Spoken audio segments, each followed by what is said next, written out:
तर बघा इथे आपण आता घेऊ मला वाटते आपलं रिॲक्शन मेकॅनिझम चालू आहे आणि त्यामध्ये आपण बघत होतो मागच्या लेक्चरला कदाचित रेझोनन्स इफेक्ट, त्याचे टाईप्स आणि त्याचे काही अप्लिकेशन्स आपण आता एक दोन लेक्चरच्या नंतर बघू. पण तत्पूर्वी आपल्याला एक महत्त्वाचा पोर्शन कंप्लीट करायचा आहे and that is the covalent cleavage.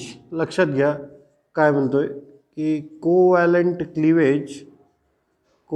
Cleavage और यालाच म्हटलं जातं आहे कोवॅलंट ब्रेकिंग किंवा कोवॅलंट bond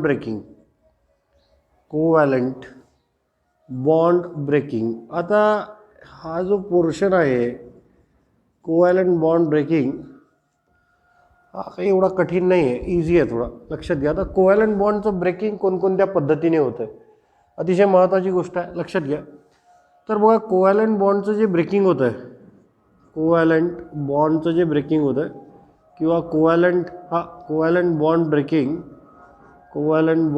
breaking is takes place by two ways. Covalent bond breaking जे आहे समजा ते दोन पद्धतीने होतं आहे. एक होतं आहे होमोलिसिस किंवा यालाच म्हटलं आहे होमोलिटिक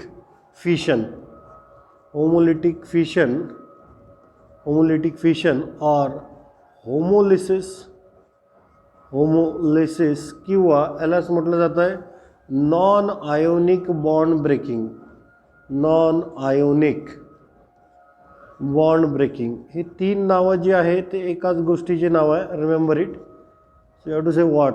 लक्षात घ्या काय म्हटलं मी. होमोलिटिक फिशन, होमोलिसिस और non ionic bond breaking, these are the only one thing. एकाच गोष्टीचे तीन नाव आहे. दुसरा आहे समजा हेटेरोलिटिक फिशन बोले तो ब्रेकिंग. फिशन म्हणजेच काय होतं आहे ब्रेकिंग. किंवा त्यालाच म्हटलं जातं आहे हेटेरोलिसिस और ionic bond breaking. Ions are form. So ionic bond breaking, remember it. Very very important things. लक्षात घ्या. सो तीन गोष्टी आहेत बघा. एकाच गोष्टीचे तीन नाव आहेत की होमोलिटिक फिशन और होमोलिसिस. लिसिस म्हणजे ब्रेकिंगच होते, फिशन म्हणजे ब्रेकिंगच होते. आणि नॉन आयनिक बॉन्ड ब्रेकिंग का बरं म्हटलं आहे ते तुम्हाला समजेल आता आपण जेव्हा याला डिस्कस करू. त्यानंतर हेट्रोलिटिक फिशन और हेट्रोलिसिस और त्याला आयोनिक बॉन्ड ब्रेकिंगसुद्धा म्हटलं जाते.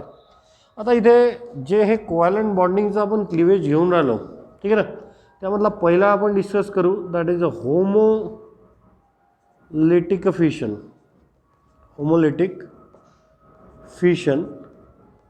फिशन और त्यालाच काय म्हटलं आपण होमोलिसिस. ओके, होमोलिटिक फिशन और होमोलिसिस. आता लक्षात घ्या. समजा कन्सिडर करा की इथे कार्बन आहे and this is a tetrahedral carbon. 4 व्हॅलन्सीज कार्बनचे सॅटिस्फाईड आहे आणि याला एखादा ग्रुप अटॅच आहे झेड. कोणता ग्रुप अटॅच आहे झेड. लक्षात घ्या. आता तुम्हाला एक गोष्ट माहीत आहे की एका बॉन्डमध्ये किती इलेक्ट्रॉन असतात रे 2. समजा या बॉन्डमध्ये किती इलेक्ट्रॉन आहेत 2. या बॉन्डमधले 2 इलेक्ट्रॉन पैकी समजा एक इलेक्ट्रॉन या ॲटमने घेतला आणि एक इलेक्ट्रॉन या ॲटमने घेतला. मी काय म्हणतो लक्षात घ्या. या प्रत्येक बॉन्डमध्ये किती इलेक्ट्रॉन असतात 2. त्यापैकी जर समजा एक इलेक्ट्रॉन याने घेतला, एक इलेक्ट्रॉन याने घेतला, तर इथे काय होतं की इथे कार्बनवर त्याचाच इलेक्ट्रॉन वापस आला जो त्यानं बॉन्डिंगमध्ये टाकला होता. तो अशा डॉटनं दाखवला जाते. कशाने दाखवला जाते डॉट. आणि झेडवर सुद्धा त्याचा इलेक्ट्रॉन काय केला परत गेलेला आहे. बरोबर आहे, तो सुद्धा डॉटनं दाखवला जाते. मग आता जे ब्रेकिंग झालं, this breaking is nothing but the symmetrical breaking. कोणतं ब्रेकिंग म्हटलं जातं त्याला? Symmetrical breaking. आता सिमेट्रिकल ब्रेकिंग म्हणजे काय? लक्षात घ्या. What do you mean by the symmetrical breaking? Symmetrical breaking म्हणजे काय? समजा या बॉन्डमध्ये 2 इलेक्ट्रॉन आहे. आता 2 इलेक्ट्रॉनपैकी अर्धा इलेक्ट्रॉन म्हणजे किती इलेक्ट्रॉन? 1 इलेक्ट्रॉन. मग या बॉन्डिंग ॲटममधील म्हणजे या ज्या बॉन्ड आहे या बॉन्डमधील प्रत्येक ॲटम जर 1 इलेक्ट्रॉन घेत असेल, प्रत्येक ॲटम किती इलेक्ट्रॉन घेत असेल? 1. तर त्याला म्हणायचं सिमेट्रिकल ब्रेकिंग. कोणतं breaking? Symmetrical. So that's why it is a symmetrical breaking of covalent bond in which ज्यामध्ये ईच इलेक्ट्रॉन ईच ॲटम, प्रत्येक ॲटम, दोनच ॲटम असतात, each atom get one electron each. प्रत्येक ॲटमला किती इलेक्ट्रॉन भेटतो? एक. याला कोणतं फ्युशन म्हणायचं? Homolytic fusion or homolysis. इथे लिहितोय मी होमोलिसिस. आता लक्षात घ्या की इथं जे स्पेसिस तयार झाल्या होमोलिसिसमध्ये, या स्पेसिसला म्हटलं जाते बेटा, लक्षात घ्या, these species are called as, remember it, these species are called as free radicals. या स्पेसिसला काय म्हटलं जाते? Free radicals. लक्षात घ्या, फ्री रॅडिकल्स. लक्षात घ्या. आता फ्री रॅडिकल्स म्हणजे काय ते सांगतोय तुम्हाला, ते नंतरच्या याच्यात सांगतोय. सध्या फक्त एवढं लक्षात ठेवा की होमोलिटिक फिशनमध्ये there is a formation of, किंवा डायरेक्टली आपण free radicals are form, free radicals are form, free radicals तयार होतात. Remember it. ओके. आणि ह्या ज्या स्पेसिस आहे की ज्याच्यावर असं आपण डॉट दाखवतो, डॉट म्हणजे या डॉटला म्हटलं जाते अनपेअर्ड ऑर ऑड इलेक्ट्रॉन. कोणता? Unpaired or odd electron. आणि फ्री रॅडिकल अशा स्पेसिस आहे की त्यांच्याकडे अनपेअर्ड किंवा कोणता इलेक्ट्रॉन आहे? Odd electron. ऑड बोले तो त्याच्यामध्ये नंबर ऑफ इलेक्ट्रॉन जे राहतील ते ऑड राहतील, 1, 3, 5, 7 लाईक दॅट. ओके. ते फर्दर समजेलच तुम्हाला. पण सध्या एवढंच लक्षात घ्या की जर आपण कोव्हॅलंट बॉन्डला सिमेट्रिकली ब्रेक केले, म्हणजे जेव्हा ब्रेकिंग करतो तेव्हा या बॉन्डिंगमधले जे दोन इलेक्ट्रॉन आहे तर प्रत्येकी ॲटमला एक एक जर इलेक्ट्रॉन दिला तर तो तशा प्रकारे जो कोव्हॅलंट बॉन्ड ब्रेक होतो त्या ब्रेकिंगला म्हटलं जाते homolysis. And this is the symmetrical breaking. आणि सिमेट्रिकल ब्रेकिंगमध्ये काय तयार होते असं सांगितलं मी तुम्हाला? Free radicals are form. आता लक्षात घ्या की हे जे होमोलिटिक फिशन आहे हे ओळखायचं कसं? मग कधी होमोलिसिस होईल बा? लक्षात घ्या, कधी होमोलिसिस होईल? तर लक्षात घ्या, होमोलिसिस होण्यासाठी लक्षात घ्या, तर हे जे ब्रेकिंग आहे म्हणजे ॲरोवर तुम्हाला नॉन पोलर सॉल्व्हंट दिसले पाहिजे. कोणते सॉल्व्हंट दिसले पाहिजे? Non polar solvent. म्हणजे पहिली कंडिशन अशी आहे की होमोलिसिस हे नॉन पोलर सॉल्व्हंटमध्ये होते, नॉन पोलर सॉल्व्हंटमध्ये होते. आता नॉन पोलर सॉल्व्हंट कसे असतात, काय असतात, त्याच्यासाठी फर्दर आपल्याला वेळ आहे. आपण हायड्रोजन बॉन्डिंग हा कन्सेप्ट जेव्हा घेऊ तेव्हा हे पूर्ण डिस्कस करू. पण सध्या फक्त तुम्ही एवढं लक्षात ठेवा, 2-3 नॉन पोलर सॉल्व्हंटचे नावं. एक आहे कार्बन डायसल्फाइड, एक आहे कार्बन टेट्राक्लोराइड आणि एक आहे बेन्झीन. ओके. 3 याचे नावं लक्षात ठेवा. सध्या तुम्हाला तेवढीच गरज आहे. So it is takes place in presence of, in presence of किंवा ऑकर म्हणा, occur in presence of non-polar solvent, आणि non-polar solvents like कोणते रे दादा? कार्बन डायसल्फाइड, त्यानंतर आहे CCl4, त्यानंतर आहे बेन्झीन, त्यानंतर कोणता आहे? Benzene, ETC. Remember it. So very important. So it occur in presence of non-polar solvent like carbon disulfide, carbon tetrachloride and benzene, like that. Okay. Now next point आहे, it takes place in presence of, किंवा in presence म्हटल्यापेक्षा in म्हणा, these are the solvent, these are not the catalyst. So occur in म्हणजे त्यामध्ये होतं.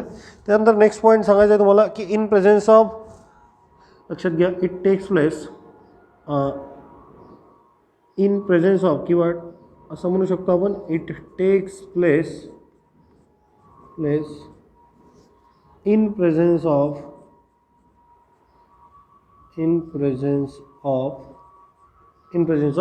एक code word देतो तुम्हाला, HELPER, हेल्पर. इसको याद में रखना बेटा. It takes place in presence of helper. Helper बोले तो क्या होता है इकडे सांगतो, लक्षात घ्या.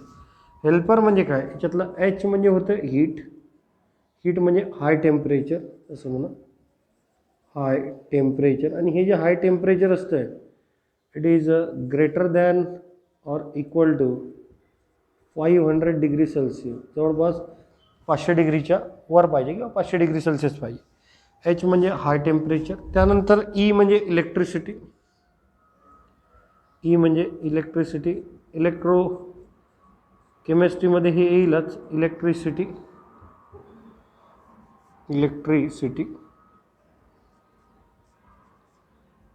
त्याच्यानंतर नेक्स्ट आहे एल म्हणजे लाईट.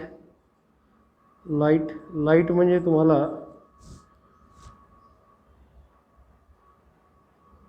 इथे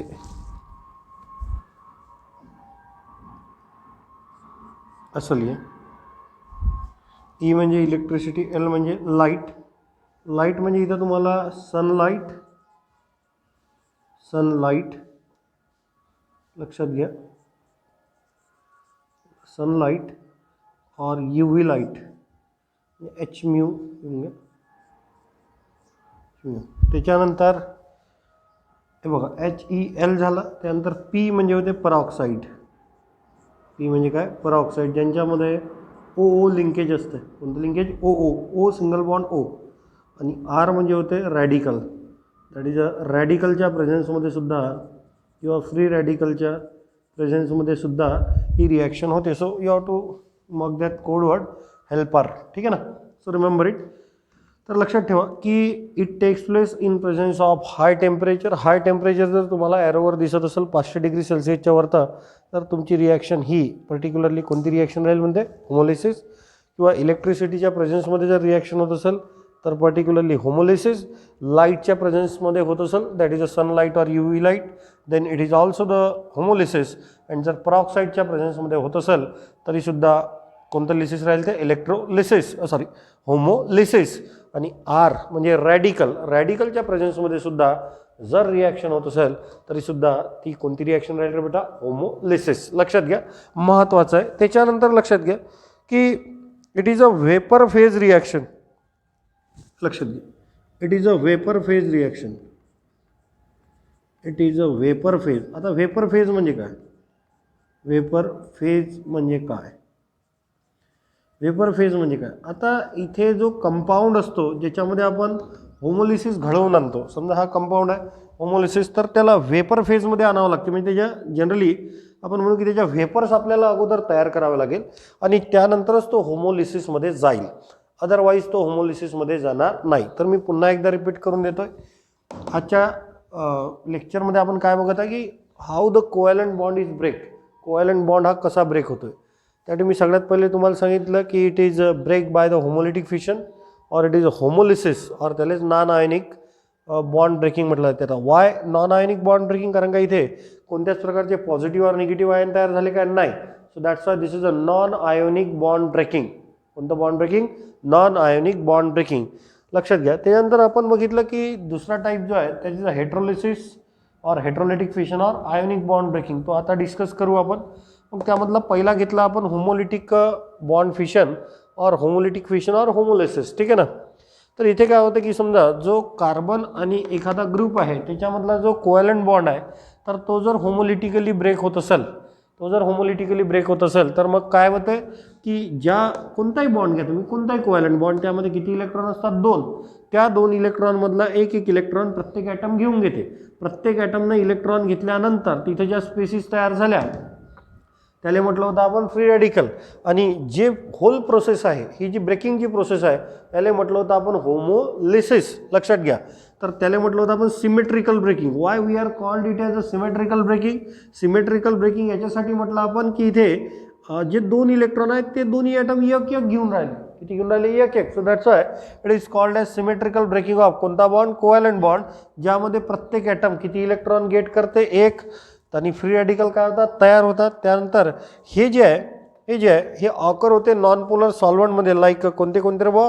carbon disulphide, carbon tetrachloride, benzene. Okay, like सॉल्व्हंटमध्ये. त्यानंतर it takes place in presence of helper. आता हेल्पर म्हणजे काय? H म्हणजे हाय टेम्परेचर. हाय टेम्परेचर म्हणजे 500 डिग्री सेल्सिअसच्या वरचं टेम्परेचर पाहिजे. E म्हणजे इलेक्ट्रिसिटी. ई म्हणजे काय? इलेक्ट्रिसिटी. इन प्रेझेन्स ऑफ इलेक्ट्रिसिटीसुद्धा तिथे होमोलिटिक फिशन घडून येते. एल म्हणजे लाईट आपल्याला पाहिजे सनलाईट किंवा HMU that is a UV light. त्यानंतर P म्हणजे परऑक्साईड आणि R म्हणजे काय होते? रॅडिकल. परऑक्साईड म्हणजे काय? ज्या कंपाऊंडमध्ये OO लिंकेज असेल, O single bond O, like समजो Na2O2 हो गया, H2O2. पहिले H2O2 घेऊन घ्या. H2O2 याच्यामध्ये OO लिंकेज आहे. किंवा Na2O2 सोडियम परऑक्साईड याच्यामध्ये सुद्धा कोणतं लिंकेज आहे रे बेटा? O सिंगल बॉन्ड O म्हणतोय मी. लक्षात ठेवा, महत्त्वाचं आहे. त्याला आपण डिटेलमध्ये नंतर डिस्कस करणारच आहे. ओके, एखादा एक्झाम्पल आपण याचं घेऊ शकतो. जनरली हे जे घडून येते ते नॉन पोलर कोव्हॅलंट बॉन्डमध्ये घडून येते. नॉन पोलर कोव्हॅलंट बॉन्ड म्हणजे काय की ज्याच्यामध्ये दोन्ही ॲटम हे सारख्या इलेक्ट्रोनिगेटिव्हिटीचे असतात. रिमेंबर इट, लक्षात घ्या. आता इथे काय होतं, इथे जर आपण होमोलिसिस घडवलं, काय घडवलं, होमोलिसिस, तर काय होतं लक्षात घ्या. तर एक इलेक्ट्रॉन हा घेईल आणि एक इलेक्ट्रॉन हा घेईल, तर इथे Clचा फ्री रॅडिकल आणि दुसरा Clचा काय होईल, free radical. This is a chlorine free radical. कोणते free radical, chlorine free radical. Remember it, this is a chlorine free radical. Remember it. आता एक गोष्ट लक्षात घ्या, इथं जे शिफ्टिंग ऑफ इलेक्ट्रॉन दाखवलेलं आहे त्या अशा ॲरोनं दाखवलेलं आहे. लक्षात घ्या, शिफ्टिंग ऑफ इलेक्ट्रॉन हा ॲरो आहे आणि याला म्हणते फिश हेडेड ॲरो किंवा fish hook headed arrow, headed arrow किंवा हाफ ॲरो म्हटलं जातं, किंवा हाफ ॲरो म्हटलं जातं. ठीक आहे ना. So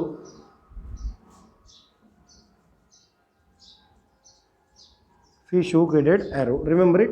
And it is used to denote the transfer of one electron, transfer of किती electron, one electron. remember it, very important. तर होमोलिसिस मध्ये फिश हुक हेडेड ॲरोनं ट्रान्सफर ऑफ वन इलेक्ट्रॉन दाखवलं जात आहे. ओके, लिहून घ्या फटाफट.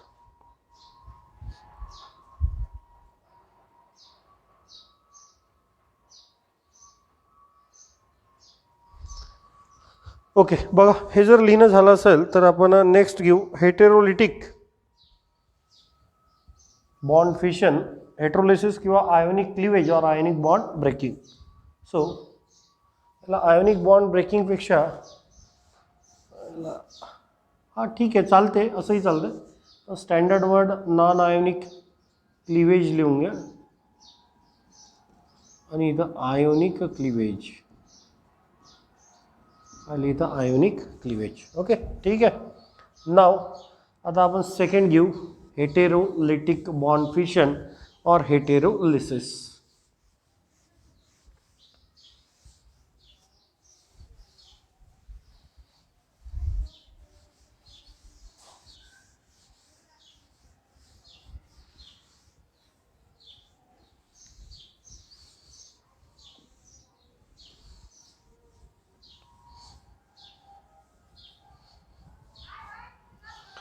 बघा हेटेरोलिसिस, हेटेरोलिटिक फिशन और हेटेरोलिसिस.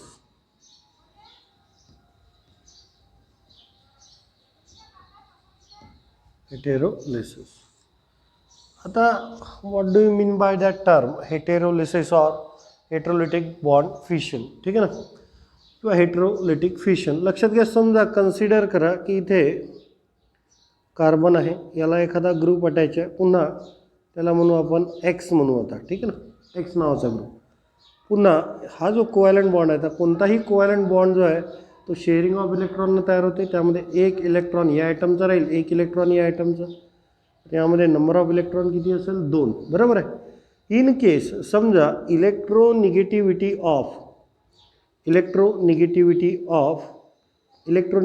ऑफ कार्बन ॲटम आहे ती लेस आहे कोणापेक्षा, इलेक्ट्रोनिगेटिव्हिटी ऑफ कोणापेक्षा, एक्सपेक्षा. म्हणजे कार्बनची इलेक्ट्रोनिगेटिव्हिटी कमी आहे, हॅलोजनची इलेक्ट्रोनिगेटिव्हिटी कशी आहे, जास्त. या केसमध्ये हे जे दोन्ही इलेक्ट्रॉन आहे तर ते कोण घेऊ शकेल रे, ऑब्वियसली हा जो आहे एक्स घेईल, किंवा आपण त्याला हॅलोजन जर म्हटलं, एक्स म्हणजे जनरली हॅलोजन घेतो आपण, तो घेईल. ठीक आहे ना, किंवा हॅलोजन नका घेऊ, एक्स ग्रुप म्हणायला. मग आता ज्याची इलेक्ट्रोनिगेटिव्हिटी जास्त आहे तो इलेक्ट्रॉन घेण्याची टेंडन्सी ठेवतो. म्हणजे या बॉन्डचे दोन्ही इलेक्ट्रॉन कोण घेऊ शकते, एक्स. असं काही नाही की प्रत्येक वेळेला एक्सच घेईल, कधी कधी कार्बनही घेते. इलेक्ट्रोनिगेटिव्हिटी डिफरन्सवर डिपेंड करते, कोणाची इलेक्ट्रोनिगेटिव्हिटी जास्त आहे. इथं एक्सची इलेक्ट्रोनिगेटिव्हिटी जास्त आहे म्हणून एक्स इलेक्ट्रॉन घेईल. इथे जर समजा कार्बनची इलेक्ट्रोनिगेटिव्हिटी जास्त असली तर कोण इलेक्ट्रॉन घेतले असते, कार्बननं. मग आता समजा हे दोन जे इलेक्ट्रॉन होते त्यामध्ये एक इलेक्ट्रॉन कोणाचा होता, एक्स, एक इलेक्ट्रॉन कोणाचा होता, Cचा, बरोबर आहे. पण दोन्ही इलेक्ट्रॉन कोण घेऊन गेलं? X. म्हणजे हे सिमेट्रिकल ब्रेकिंग झालं काय? नाही. याला म्हटलं जाते unsymmetrical breaking of covalent bond. Unsymmetrical breaking of covalent bond. अशा प्रकारे in such way that both shared pair of electron, this is a shared pair of electron, both electron in the shared pair is taken away by one of the bonded atom. त्यामध्ये एकच bonded atom काय करते? दोन्ही electron घेऊन गायब होऊन जाते. आलं का लक्षात? And there is a formation of ionic species like that. तर बघा, कार्बन जवळचा एक इलेक्ट्रॉन गेलेला आहे, loss of one electron, hence one positive charge. आणि इथं एक्सवर एक इलेक्ट्रॉन जास्ती झालेला आहे, तर एक negative charge. These are the ions. ठीक आहे ना? तर याला म्हणू आपण कॅटायन, याला काय म्हणू? कॅटायन. आणि याला काय म्हणू? एनायन. याला काय म्हणू रे? एनायन. बरोबर आहे. आणि हे कधी पॉसिबल आहे की हा कॅटायन आणि हा एनायन होईल? जेव्हा इलेक्ट्रोनिगेटिव्हिटी ऑफ कार्बन जी राहील ती लेस दॅन कोणापेक्षा? Electronegativity of X. And that cleavage is called as हेटेरोलिसिस.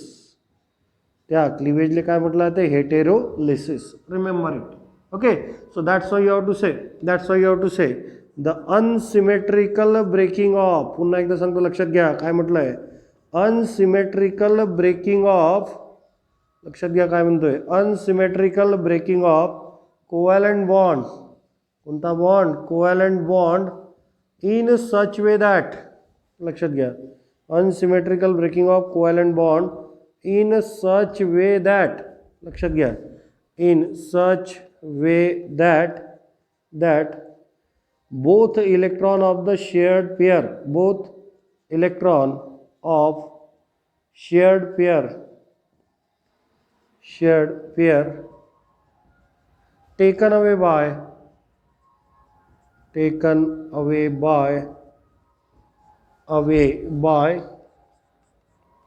one of the bonded atoms.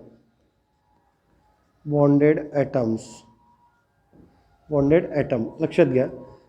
So unsymmetrical breaking of covalent bond. सारखं ब्रेकिंग झालं का दोन इलेक्ट्रॉनचं? नाही. That is a unsymmetrical breaking of covalent bond. अशा प्रकारे ज्यामध्ये दोन्ही जे शेअर्ड पेअरचे इलेक्ट्रॉन्स आहे तर ते एकाच ॲटमनं काय केलं रे बेटा?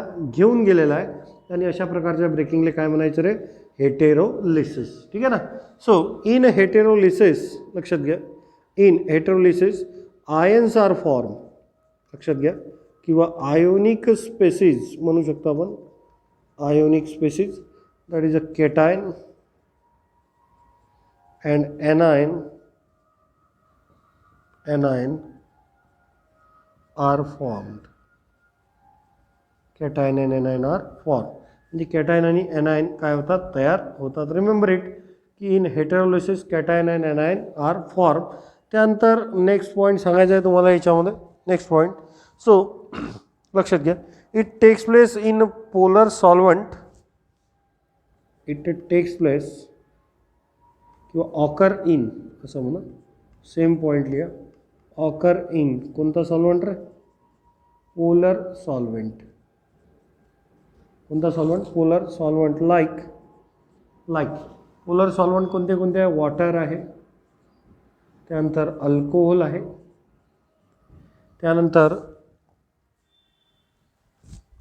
बरेचसे सॉल्वंट आहे अजून. त्याच्यानंतर समजा आपण RCOOH, some acids are the polar solvent. Okay, remember it. These are the polar solvents. त्यानंतर याच्यामध्ये ही जी रिॲक्शन आहे generally it takes place in presence of acid or base. कशा प्रेझेन्समध्ये होते?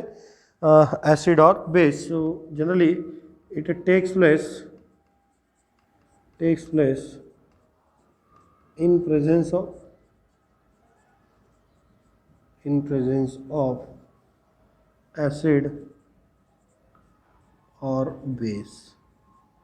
तर कोणाच्या प्रेझेन्समध्ये होते? ॲसिड किंवा बेसच्या. आणि एक एक्झाम्पल बघून घेऊ, जास्त याच्यामध्ये बघण्याची गरज नाही. समजा इथे इन केस कार्बन आहे, ठीक आहे ना, आणि याला हॅलोजन अटॅच आहे. तर याच्यातले बघा, जेव्हा ब्रेकिंग ऑफ बॉन्ड होईल तर त्यावेळेला लिहू आपण हेटेरोलिसिस.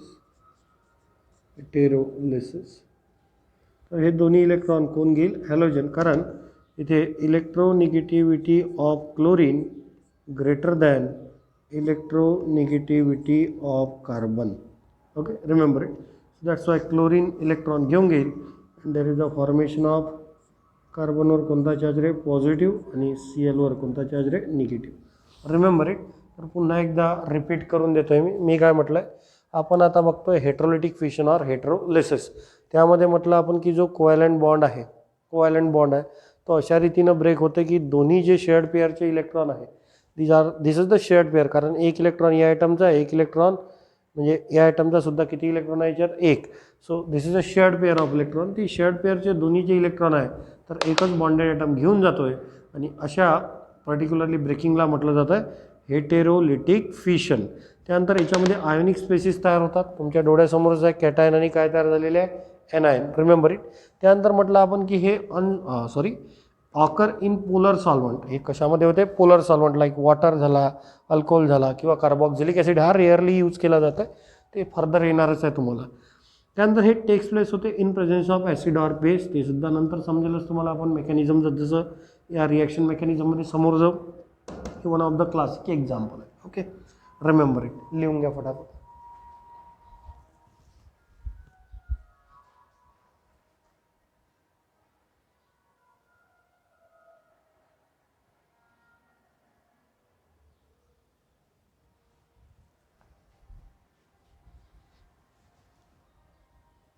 ओके बघा. तर हे जर तुमचं झालं असेल लिहून तर आपण आता नेक्स्ट पोर्शनकडे वळू. And the next portion is, लक्षात घ्या काय म्हणतोय. नेक्स्ट पोर्शन कोणता आहे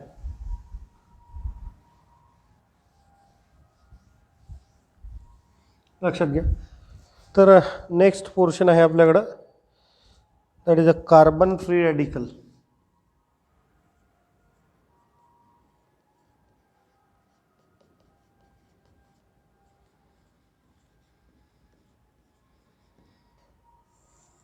कार्बन फ्री रॅडिकल लक्षात घ्या. कार्बन फ्री रॅडिकल म्हणजे काय लक्षात घ्या. समजा इथे असा कंपाऊंड आहे, याच्यासोबत पुन्हा एक ग्रुप जुळलेला आहे झेड. ठीक आहे ना. आणि तुम्हाला माहीत आहे या बॉन्डमध्ये किती इलेक्ट्रॉन आहे बेटा 2. ठीक आहे. मग 2 इलेक्ट्रॉन आहे. समजा एक इलेक्ट्रॉन यानं घेतला आणि एक इलेक्ट्रॉन यानं घेतला. इथे कोणत्या प्रकारचं बॉन्ड फिशन झालं आहे तुम्हाला माहीत आहे सिमेट्रिकल झालेलं आहे. That's why it is a homolysis. कोणतं लिसिस आहे होमोलिसिस. बरोबर आहे. मग दिस इज द होमोलिसिस. आणि होमोलिसिसमध्ये ज्या स्पेसिस तयार होतात तर त्याला कोणते रॅडिकल म्हणतो आपण फ्री रॅडिकल. कोणते रॅडिकल म्हणतो फ्री रॅडिकल. बरोबर आहे. आता फ्री रॅडिकल जे तयार झाले दीज आर द हे फ्री रॅडिकल्स आहे. Free radicals. आता लक्षात घ्या. So what do you mean by the term free radical. Free radical म्हणजे काय लक्षात घ्या. सो पहिला पॉईंट बघा. Free radicals are odd or unpaired electron containing species. Unpaired electron containing species. Unpaired electron containing species म्हणजे ऑड और अनपेयर्ड जर electron असेल तर त्या स्पेसिसला कोणते रॅडिकल म्हणायचे तुम्ही फ्री रॅडिकल. आता ऑड और अनपेयर्ड इलेक्ट्रॉन म्हणजे काय ते सुद्धा समजून घ्या. समजा कार्बन आहे. ठीक आहे ना. आता कार्बनचं ॲटॉमिक नंबर जो आहे तो आहे 6. Electronic configuration 1s2 2s2 2s1 घेऊ. Excited state 2p3. ठीक आहे ना. मग आता इथं समजा 2 इलेक्ट्रॉन एक इलेक्ट्रॉन राहील. इथे किती इलेक्ट्रॉन राहील 1. इथे पुन्हा 1 1 आणि 1. बरोबर. मग आता समजा दुसऱ्या झेड ॲटमने याच्यासोबत बॉन्डिंग तयार केलं. इकडे सुद्धा 3 बॉन्ड तयार केले 1 2 3. याचा अर्थ यानं 1 2 3 शेअरिंग ऑफ इलेक्ट्रॉन केलेलं आहे. समजा इथे सुद्धा शेअरिंग झालेलं आहे.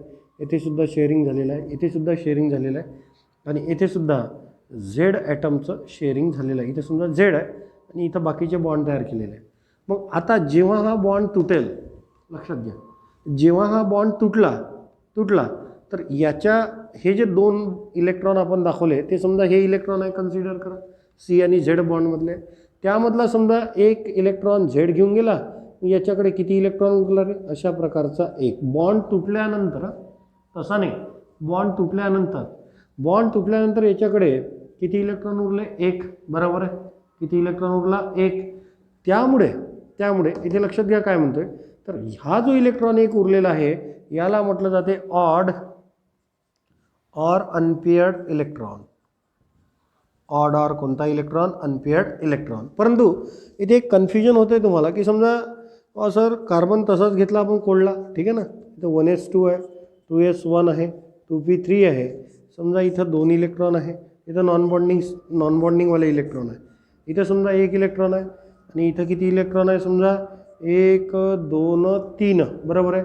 यालाही तुम्ही फ्री रेडिकल म्हणाल काय? नाही. लक्षात ठेवा, बॉन्ड तुटल्यानंतर, बॉन्ड इथे सुद्धा ऑड आणि अनपेड इलेक्ट्रॉन आहे, बरोबर आहे. बॉन्ड तुटल्यानंतर जर त्याच्याकडे, बॉन्ड तुटल्यानंतर हा शब्द महत्त्वाचा आहे, बॉन्ड तुटल्यानंतर जर त्याच्याकडे ऑड किंवा अनपेड इलेक्ट्रॉन येत असेल तरच त्याला फ्री रॅडिकल म्हणता येते, अदरवाईज म्हणायचं नाही. लक्षात घ्या काय म्हणतोय, बॉन्ड तुटल्यानंतर जर त्याच्याकडे ऑड किंवा अनपेड इलेक्ट्रॉन येत असेल तरच त्याला काय म्हणायचं आहे तुम्ही, फ्री रॅडिकल, अदरवाईज त्याला फ्री रॅडिकल म्हणण्याची गलती करायची नाही. लक्षात ठेवा, महत्त्वाचं आहे. मग आता येथे समजा आपण क्लिअर केलेलं आहे की ऑड आणि अनपेड इलेक्ट्रॉन ओळखायचे कसे.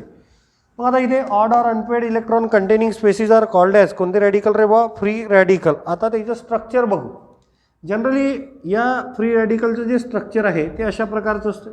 समजा आता या कार्बननं 3 बॉन्ड बनवलेले आहे, so that's Y me carbon लिहितो इथं.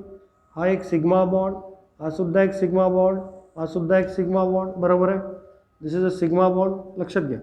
त्यानंतर इथे एक जे ऑर्बिटल राहील, आताच तुम्हाला दाखवलं मी की त्या कार्बनच्या एका ऑर्बिटलमध्ये 1 इलेक्ट्रॉन हा अनपेड होता, तर अशा प्रकारे तुम्हाला 1 इलेक्ट्रॉन इथे दाखवता येते किंवा इथे सुद्धा दाखवू शकता. ओके. मग आता यानं किती सिग्मा बॉन्ड बनवलेले आहे, 1 2 3. किती सिग्मा बॉन्ड बनवलेले आहे, 1 2 3. सो दॅट्स वाय याचं तुम्हाला माहीत आहे की हायब्रिडायझेशन काय असेल रे दादू, sp2 हायब्रिडायझेशन. हायब्रिडायझेशन काय असेल, sp2. रिमेंबर 8. हायब्रिडायझेशन काय राहील, sp2, बरोबर आहे. त्यानंतर जॉमेट्री कोणती आहे रे, ही जी जॉमेट्री आहे it is written like that. अशा प्रकारे याची जॉमेट्री लिहिण्यात येते. And it is nothing but the trigonal planar geometry. कोणती जॉमेट्री आहे, ट्रायगोनल प्लेनर. हे झालं आहे तुमचं. That geometry is called as कोणती जॉमेट्री, ट्रायगोनल प्लेनर. त्यानंतर लक्षात ठेवा अनपेड इलेक्ट्रॉन कंटेनिंग स्पेसिस आहे. That's why we can say it is a paramagnetic species. कोणती स्पेसिस आहे, paramagnetic in nature. Paramagnetic are the compounds which are attracted towards magnet किंवा towards magnetic field म्हणा. Attracted towards काय, magnetic field. Magnetic फील्डमध्ये मॅग्नेटकडे ते काय होतात, attract. So attracted towards the magnetic field, these are called as कोणते substances, paramagnetic substances. त्यानंतर लक्षात ठेवा sp2 हायब्रिडायझेशन आहे, ट्रायगोनल प्लेनर जॉमेट्री आहे. लक्षात घ्या यांचं ऑक्टेट हे इनकम्प्लीट असतं आहे. ऑक्टेट कसं असतं आहे, incomplete octet. Remember it, incomplete octet. Incomplete octet म्हणजे काय, क्वेश्चन येऊ शकतो MCQ की याच्या व्हॅलन्स शेलमध्ये किती इलेक्ट्रॉन आहे. बघा, एका बॉन्डचे 2, दुसऱ्या बॉन्डचे 2, तिसऱ्या बॉन्डचे 2, 2 आणि 2 4 आणि 2 6 झाले. 6 ने 1 किती, 7. लक्षात घ्या. सो हॅविंग किती इलेक्ट्रॉन रे दादा, हॅविंग किती, 7 electron in valence shell. 7 electron in कोणता शेल रे दादू, व्हॅलन्स शेल. लक्षात ठेवा. सो व्हॅलन्स शेलमध्ये याच्या किती इलेक्ट्रॉन आहे, 7. त्याच्यानंतर सांगायचं की इट इज हायली रिॲक्टिव्ह.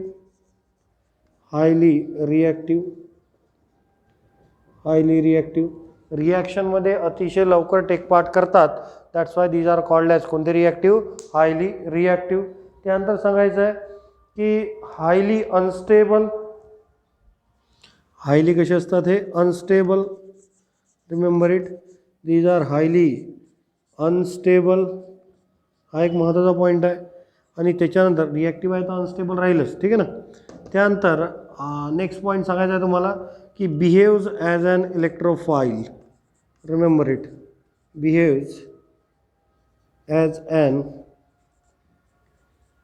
इलेक्ट्रोफाईल. ते इलेक्ट्रोफाईल म्हणून बिहेव करतात. तर इलेक्ट्रोफाईल, न्यूक्लिओफाईल हे तुमचं झालेलं आहे. So that's why you can understand it की दीज आर बिहेव्स ॲज ए कोणते फाईल रे बेटा, इलेक्ट्रोफाईल. Remember it. ओके. सो याच्यावर कोणता चार्ज नसतो, फक्त एवढं लक्षात ठेवा की याच्यावर कोणत्याच प्रकारचा चार्ज नसतो. Remember it. आणि एक पुन्हा एक महत्त्वाची गोष्ट आहे याच्यामध्ये, ते सांगतोय मी तुम्हाला. पहिले हे तुम्ही लिहून घ्या, त्यानंतर तो पॉईंट आपण डिस्कस करू.